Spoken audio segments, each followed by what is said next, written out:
우리는 왜 쉽게 분노하는가? 당신은 최근에 화가 난 적이 있습니까? 아마 이렇게 생각할지도 모릅니다. 나는 원래 화를 잘 내는 사람이 아니야. 그 사람이 나를 그렇게 만들었어. 상황이 문제였지, 내가 문제는 아니야. 그런데 정말 그럴까요? 왜 어떤 사람은 같은 상황에서도 웃고 넘기는데, 어떤 사람은 얼굴이 굳고 심장이 뛰고 분노가 치밀어 오를까요? 왜 우리는 사소한 말 한마디에 하루를 망치고 작은 오해 하나로 관계를 끊어버릴까요? 오늘 우리는 아주 중요한 질문을 하나 던져보려 합니다. 우리는 왜 이렇게 쉽게 분노하는 걸까요? 우리는 흔히 이렇게 말합니다. 갑자기 화가 났어. 하지만 정말 갑자기일까요? 조금 더 자세히 들여다보면 분노는 결코 갑자기 생기지 않습니다. 그 사이에는 반드시 보이지 않는 과정이 존재합니다. 첫 번째 사건, 두 번째 해석, 세 번째 감정, 네 번째 반응. 이 네 단계입니다. 예를 들어보겠습니다. 누군가 당신에게 이렇게 말했습니다. 요즘 좀 느려진 것 같네요. 이 말은 단순한 문장입니다. 그 자체에는 감정이 없습니다. 그런데 당신의 마음속에서는 이렇게 해석될 수 있습니다. 나를 무시하는 건가? 능력이 없다고 생각하나? 나를 낮게 보는 거야? 이 해석이 붙는 순간 감정이 따라옵니다. 바로 분노입니다. 즉, 우리를 화나게 하는 것은 사건이 아니라 해석입니다. 그렇다면 질문이 하나 더 생깁니다.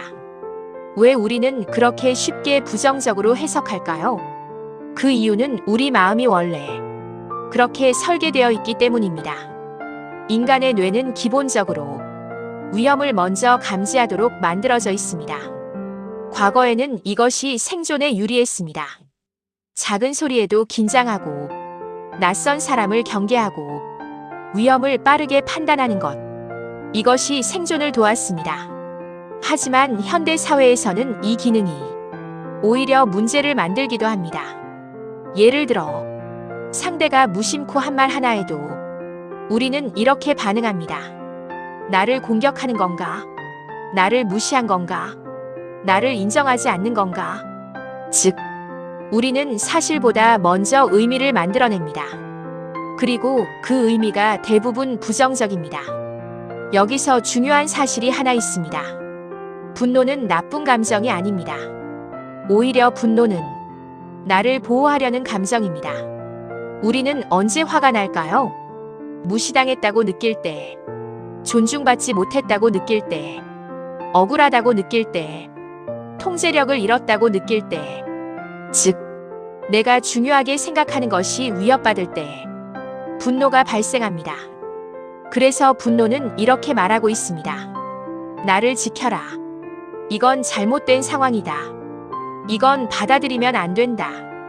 문제는 분노 자체가 아니라 그 분노를 다루는 방식입니다. 많은 사람들이 이렇게 말합니다. 알면서도 화를 못 참아요. 왜 그럴까요? 그 이유는 분노가 몸과 연결된 감정이기 때문입니다. 분노가 올라오면 몸에서는 이런 변화가 일어납니다. 심장이 빨리 뛴다. 호흡이 거칠어진다. 근육이 긴장된다. 얼굴이 달아오른다. 이 상태는 이미 행동으로 이어지기 직전의 상태입니다.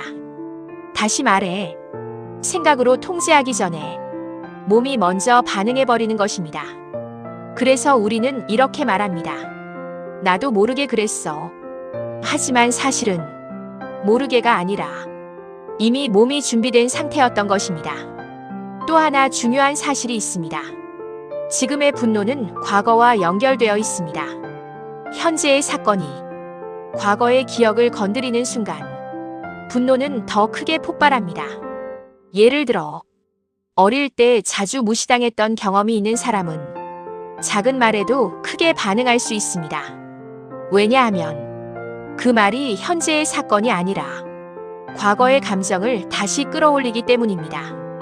그래서 우리는 때때로 이상할 정도로 크게 화를 냅니다. 이 정도 일에 왜 이렇게 화가 나지? 그 이유는 지금의 일이 아니라 쌓여있던 감정이 함께 터진 것이기 때문입니다. 분노가 올라오면 우리의 사고는 급격히 단순해집니다. 옳다 또는 틀리다, 나 또는 너, 피해자 또는 가해자, 이렇게 세상을 나누게 됩니다. 그래서 분노 상태에서는 대화가 어려워집니다. 상대의 입장을 이해하기보다 자신의 감정을 방어하려고 하기 때문입니다. 이때 우리는 이렇게 생각합니다. 나는 맞고 너는 틀렸다. 하지만 이 생각이 바로 갈등을 키우는 핵심입니다. 분노는 매우 빠릅니다. 단 몇 초 만에 올라옵니다. 하지만 후회는 늦게 찾아옵니다. 말이 지나간 후, 관계가 틀어진 후, 상황이 악화된 후, 우리는 그때 깨닫습니다. 그렇게까지 할 필요는 없었는데, 하지만 이미 늦은 경우가 많습니다. 그래서 중요한 것은 분노를 없애는 것이 아니라 분노가 올라오는 순간을 알아차리는 것입니다. 이제 가장 중요한 질문입니다. 우리는 분노를 어떻게 다루어야 할까요? 첫 번째, 멈추기입니다. 분노가 올라오는 순간 바로 반응하지 않는 것입니다. 단 5초라도 좋습니다. 그 5초가 감정을 행동으로 바꾸지 않게 합니다. 두 번째, 질문하기입니다. 스스로에게 물어보세요. 지금 내가 느끼는 감정은 무엇인가? 나는 왜 이렇게 해석하고 있는가? 다른 해석은 가능하지 않은가? 이 질문이 자동 반사적인 반응을 끊어줍니다. 세 번째, 몸을 내려놓기입니다. 분노는 몸에서 시작됩니다. 그래서 몸을 먼저 안정시키면 감정도 따라 내려옵니다. 이렇게 한번 해보십시오. 깊게 숨쉬기, 천천히 말하기, 잠시 자리를 벗어나기. 이 간단한 행동이 큰 변화를 만듭니다. 네 번째, 이해하기입니다. 상대를 이해하라는 것이 아니라 상황을 넓게 보는 것입니다. 저 사람도 나름의 이유가 있었을 수 있다. 이 생각 하나가 분노의 강도를 크게 낮춥니다. 우리는 분노를 없애려고 합니다. 하지만 분노는 없어지지 않습니다. 왜냐하면 분노는 우리에게 중요한 신호이기 때문입니다. 내가 무엇을 중요하게 생각하는지, 어디에서 상처받았는지, 무엇이 나를 힘들게 하는지, 이 모든 것을 알려주는 감정이 바로 분노입니다. 그래서 분노를 억누르는 것이 아니라 이렇게 바라봐야 합니다. 아, 내가 지금 뭔가를 지키려고 하는구나. 이렇게 보는 순간 분노는 파괴적인 감정이 아니라 이해할 수 있는 감정이 됩니다. 우리는 쉽게 분노합니다. 하지만 그 이유는 우리가 약해서가 아닙니다. 너무 빠르게 해석하고, 너무 깊이 반응하고, 너무 익숙하게 행동하기 때문입니다. 오늘부터는 이 한 가지만 기억해 보십시오. 나는 지금 무엇을 보고 있는가? 사실인가, 해석인가? 이 질문 하나가 당신의 분노를 바꾸기 시작할 것입니다. 그리고 언젠가 이렇게 말하게 될지도 모릅니다. 나는 더 이상 쉽게 화내지 않는다. 오늘 준비한 영상은 여기까지입니다. 여기는 시니어 캠퍼스입니다. 우리는 오늘도 인생의 길 위에서 나를 찾아가는 여행을 하고 있습니다. 다음 편에서는 불안은 어디에서 시작되는가라는 주제로 함께 걸어가겠습니다. 오늘 영상이 조금이라도 마음의 울림이 되셨다면 구독과 좋아요로 함께 응원해 주십시오. 감사합니다.